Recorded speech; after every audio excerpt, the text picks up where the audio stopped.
Market આગળ service road પર દબાણથી traffic સમસ્યા, દબાણ દૂર કરવાની ઉઠી લોકમાંગ।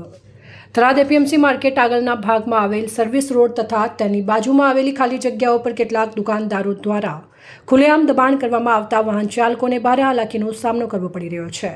માર્કેટમાંથી બહાર નીકળતા નાના મોટા વાહનોને રોજબરોજ ટ્રાફિક સમસ્યા સર્જાઈ રહી હોવાનું સ્થાનિકોએ જણાવ્યું છે।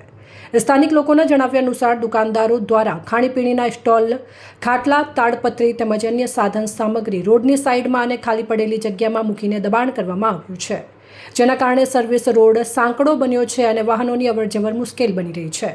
ખાસ કરીને માર્કેટના વ્યસ્ત સમયમાં ટ્રાફિક જામ જેવી સ્થિતિ સર્જાતી હોવાનું લોકો જણાવી રહ્યા છે। સ્થાનિક વેપારીઓ અને વાહન ચાલકોમાં પણ આ મુદ્દે અસંતોષ જોવા મળી રહ્યો છે। આ સમગ્ર મામલે હવે લોકોની નજર થરાદ નગરપાલિકાના પ્રમુખ અને ચીફ ઓફિસર ઉપર મંડાઈ છે। શહેરજનોમાં માંગ ઉઠી રહી છે કે સર્વિસ રોડની સાઈડમાં થયેલા તમામ દબાણો દૂર કરી માર્ગને ખુલ્લો કરવામાં આવે, જેથી ટ્રાફિક સમસ્યામાં રાહત મળી શકે।